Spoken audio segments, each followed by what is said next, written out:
Vitamin D हड्डियों, दांतों और मांसपेशियों को मजबूत करता है और स्वस्थ रखता है, लेकिन अब वैज्ञानिकों को लगता है कि ये शरीर की प्रतिरोधक प्रणाली को भी मजबूत करता है और इसी वजह से ये कोविड-19 जैसे वायरस से लड़ने में भी कारगर साबित हो सकता है। विटामिन डी को आमतौर पर धूप से मिलने वाले विटामिन के रूप में जाना जाता है, क्योंकि ये हमारे शरीर में तब बनता है जब त्वचा पर सूरज की किरणें पड़ती हैं। ये शरीर को कैल्शियम और फॉस्फेट पचाने में मदद करता है, जो हड्डियों, दांतों और मांसपेशियों को मजबूत और स्वस्थ रखते हैं। ऐसा शोध में भी साबित हुआ है। बायोमेडिकल रिसर्च से पता चलता है कि रिकेट्स, ऑस्टियोमलेशिया और ऑस्टियोपोरोसिस जैसे हड्डियों की बीमारियां विटामिन डी की कमी से ही होती हैं। लेकिन आयरलैंड के यूनिवर्सिटी कॉलेज कॉर्क में विटामिन डी और पोषण के विशेषज्ञ प्रोफेसर केविन कैशमैन का कहना है कि विटामिन डी की भूमिका इससे भी अधिक है। वो कहते हैं, जिन लोगों में विटामिन डी की कमी होती है, ऐसे लोगों के लिए वायरस से होने वाले संक्रमण के चपेट में आने का खतरा भी अधिक होता है।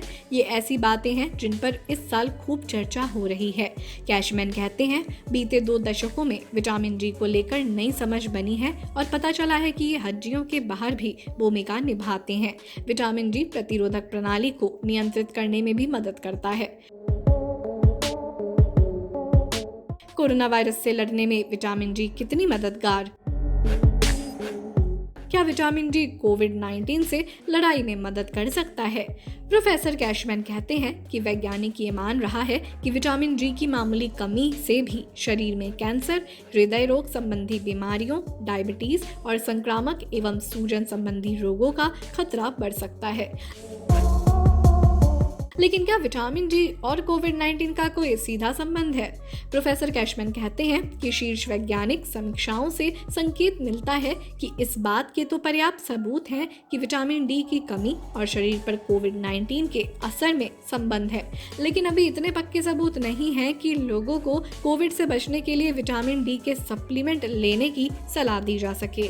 हालांकि प्रोफेसर कैशमैन मानते हैं कि कोविड-19 महामारी ने विटामिन डी की कमी को फिर से सुर्खियों में ला दिया है। वो मानते हैं कि इस दिशा में रिसर्च सही ट्रैक पर है। वो कहते हैं, आज आम राय है कि अभी पक्के सबूत नहीं है, लेकिन ट्रायल चल रहे हैं और नए सबूत मिल रहे हैं। कोविड-19 को अभी 1 साल ही हुआ है, मजबूत डेटा मिलने में समय लगता है। प्रोफेसर कैशमैन कहते हैं, हमें ये तो पक्का पता है कि विटामिन डी हमारी हड्डियों को मजबूत रखता है, लेकिन अगर ये भी पता चला कि इसका सांस संबंधी बीमारियों पर भी सकारात्मक असर होता है, तो ये एक अतिरिक्त फायदा होगा। वो कहते हैं, इस दिशा में शोध रोचक स्थिति में तब होंगे जब हम ये स्वीकार कर लेंगे कि विटामिन डी की कमी से सांस संबंधी बीमारियां, फ्लू और सर्दी आदि भी प्रभावित होते हैं। विटामिन डी मिलता कहाँ से है? प्रोफेसर कैशमैन के मुताबिक विटामिन डी मुख्य तौर पर धूप से मिलता है, लेकिन इसकी मात्रा इस बात पर निर्भर करती है कि आपकी चमड़ी पर धूप कितनी तेज पड़ रही है। ये ऐसी चीज है जो इस बात से प्रभावित होती है कि आप दुनिया में कहाँ और किस समय होते हैं। एक साधारण नियम ये है कि जितना आप भूमध्य रेखा के करीब होंगे, उतना ज्यादा विटामिन डी आपको मिलेगा। लेकिन बावजूद इसके भारत और कई अफ्रीकी देशों के लोग विटामिन डी की कमी से सबसे ज्यादा प्रभावित हैं। फिर ऐसा क्यों है? प्रोफेसर कैशमैन कहते हैं, इसकी कई वजहें हैं, जैसे कि लोग कैसे कपड़े पहनते हैं, अपने शरीर को कितना ढका रखते हैं और क्या तेज धूप की वजह से वो छांव में अधिक रहते हैं। इसके अलावा प्रदूषण भी धूप को रोक सकता है। एक और वजह चमड़ी का रंग भी हो सकता है। जानकारी के मुताबिक यूरोप में 12% लोगों में विटामिन डी की कमी है, लेकिन जब आप यूरोप के कई नस्ली समूहों में देखते हैं तो विटामिन डी की कमी 2 से 3 गुना तक बढ़ जाती है, क्योंकि मेलानिन प्राकृतिक धूप अवरोधक की तरह काम करता है। हमें अपनी डाइट में विटामिन डी कैसे मिलता है? भोजन भी विटामिन डी का स्रोत हो सकता है। तैलिया मछली, लाल मांस, अंडे की जर्दी और दूध उत्पाद भी विटामिन डी का स्रोत हो सकते हैं, लेकिन अधिकतर लोगों के लिए सिर्फ भोजन से पर्याप्त विटामिन डी हासिल करना मुश्किल है।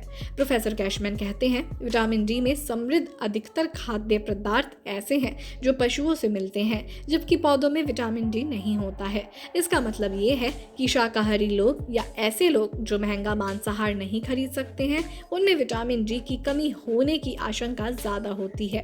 मंगोलिया में काम करने वाली संस्था क्रिस्टीना नोबल चिल्ड्रेन फाउंडेशन से जुड़ी आमरा बोर कहती हैं कि विटामिन डी वाला भोजन काफी महंगा होता है और कम आय वाले लोगों की पहुंच से बाहर होता है।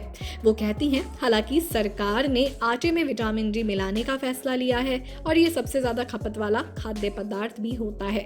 ऐसे में विटामिन डी की कमी दूर करने का ये एक प्रभावी तरीका हो सकता है। लॉकडाउन आपके इम्यून सिस्टम पर क्या असर डाल रहा है? क्या आप अधिक विटामिन डी ले सकते हैं? पब्लिक हेल्थ में काम करने वाली अधिकतर संस्थाएं रोजाना कम से कम 10 माइक्रोग्राम विटामिन डी लेने की सलाह देती हैं, लेकिन यदि 100 माइक्रोग्राम से अधिक विटामिन डी लिया जाए तो ये नुकसानदेह भी हो सकता है। लंबे समय तक अधिक मात्रा में विटामिन डी लेने से हड्डियों में कैल्शियम की मात्रा बढ़ सकती है, जिसकी वजह से हड्डियां कमजोर हो सकती हैं और किडनी और दिल को भी नुकसान पहुंच सकता है।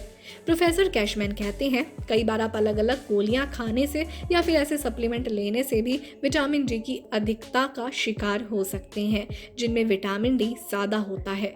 लेकिन समृद्ध खाद्य पदार्थ के जरिए विटामिन डी की अधिकता होना मुश्किल है क्योंकि इनमें बहुत कम मात्रा में ये विटामिन मिलाया जाता है।